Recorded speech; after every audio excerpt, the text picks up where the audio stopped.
Hello, friends. So we're nearing the end of the official school year, and I won't be doing too many more videos. So the last videos that I wanted to do, I wanted to focus on a book that I absolutely love called The Four Agreements. And the principles, the four agreements, so each day for the next 4 videos will be one of the agreements.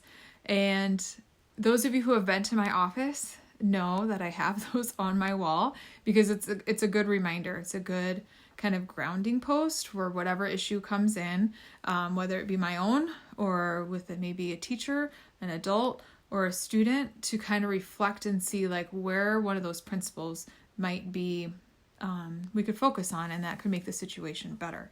Because they're more of an underlying thing where life obstacles can kind of fall into, and then we can realign that way instead of getting into the nitty-gritty about who said what and why, that sort of thing. So the first agreement is to be impeccable with your word. And this means both with what we say to others and what we say to ourselves. So when we think about what we say to ourselves, we often, in other videos we talked about this, like the conditioning that we take on as we're growing up. We're getting feedback, we take on opinions, people might say something about us, and we might take that to be our truth. And what typically happens is we have a thought, and that can either, like thinking about growing up, it might be a thought based on an outside experience, and we think it over time, then that can become a belief. And then if it becomes a belief, then it becomes our personal reality or our personality. It becomes, we think, a part of who we truly are. And that's not always the case. So that's the importance or the power the word has, these thoughts that we have and these things that we tell ourselves and the personal narratives that we have about ourselves. And so we might at times, it's like almost like a seed, like something can be said to us. Somebody might say, you're not good at sports, or you're not a good writer, you're not a good singer. Or maybe the kid comes in like on the playground and tells another kid like, you're ugly. So if we put like energy into that and we start to maybe wonder if that's true, it's like a seed. A seed laying out on your table isn't going to do anything, but that seed can get planted into the dirt and we give energy to it. And then if we continue to just let it, like to water it and to give it more attention and basically nurture it, then it's going to grow, and then it can become quite big in our lives. And so then what our brain does is it basically becomes like a self-fulfilling prophecy that we will create situations in our life that support that belief. I'm not a good singer. Therefore, if I do sing, like there's this unconscious thing at play where you're not really going to sing as if you were a good singer. You're going to sing with apprehension. You're not going to believe in yourself. That's going to create problems for that to actually turn into you being a good singer. Now, let's say that there's a time where you're singing in the kitchen or you're singing like somewhere and somebody catches you singing. So you're not having anxiety with it. You're not worrying about it. You're just doing it to do it. You're in your own little world doing your own thing. Somebody hears you and they say, wow, you have a beautiful voice. And that goes against that personal narrative. That goes against that word that became a belief. And so all of a sudden, it just depends on where that could go. There could be a big part of you that's like, that person doesn't know what they're talking about. Therefore, we continue to nurture that seed of, I'm not a good singer. There might be a part of you that resonates with that, or maybe believes that a little bit more. That can be a shift where we can then take that seed that was kind of negative or this other story, uproot it, get rid of it, and then we can replant something more aligned with, where we would want to go. So all of a sudden now we can start questioning that theory or that belief that we've had about us not being a good singer. And now all of a sudden our word, our thoughts are being used to be more uplifting in our life and to be more joyful and more productive in the way that we interact with ourselves and others. So when we're not careful and we allow these thoughts that then become like these narratives for ourselves that go negatively. It's almost like a virus, and it can grow and it can spread. So then we can say things to other people, and then all of a sudden we become that influencer, and it's not like we make them feel a certain way or make them do certain things, but we can influence all of a sudden their personal narrative, because we might give them feedback that has them believing a certain thing. So all of a sudden we become like the person spreading a virus to somebody else, where it's like emotional poison.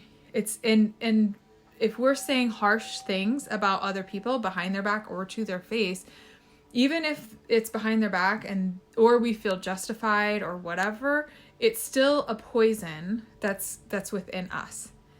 Because we know in our hearts that it's not the right thing to do and that it's not uplifting. And so even just by having that, even though it might not impact other people, or even though that person might have done the work, so they're not taking it personally, or they're not allowing anybody else's harsh words to influence the way that they feel about themselves, it's still influencing us if we're going to say negative things. So then it becomes toxic.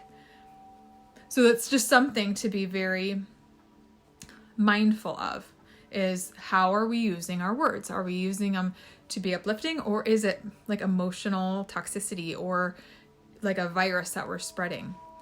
And so even thinking about like gossip, that can be seen as like a poison, because many times we grow up with like, people around us gossiping. And so we think that it might be normal.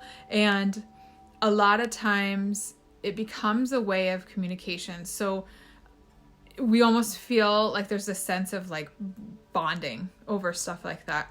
And misery loves company, right? So then we get into that, but we have to understand that can be, we're not being impeccable with our words. We're talking badly about somebody when we never know all the information, right? We know that, like we can't have it all.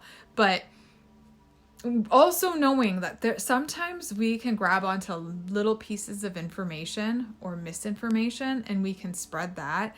And then that's like spreading a virus. Like, I heard so-and-so did XYZ, and you share that with somebody, but you don't know everything, but it makes that person look bad.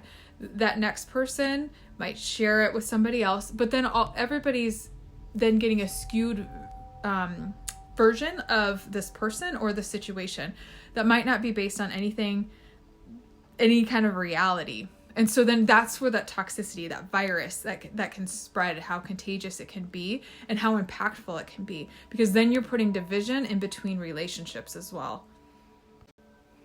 And knowing we all can do this, we all can fall into that. We all have the ability to be, using our words towards ourselves or towards others in a way that's not for the greater good. That's not uplifting to ourselves or towards others. So it is an important practice to stop and ask yourself, am I being impeccable with my word? Stop and pay attention. What are the conversations that I'm having with myself? What is my belief system?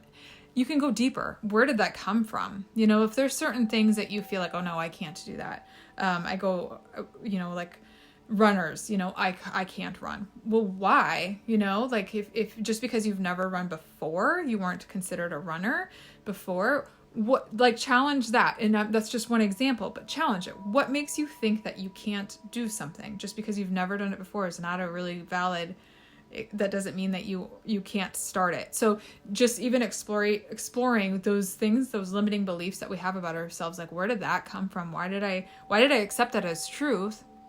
So then you can break away from those, because a lot of times we don't even know where they came from. It's just something that we decided, and we just kept deciding. We kept feeding that and nurturing that seed when really there was no foundation for it. It should have never got planted in the first place. So what can we plant instead? How can we remove those seeds, and what can we plant instead? Being aware of how we interact with ourselves, and then how are we maybe contributing to kind of some toxicity or that virus being spread that's not good for anyone. And what can we do instead to plant better seeds to add more beauty into this world?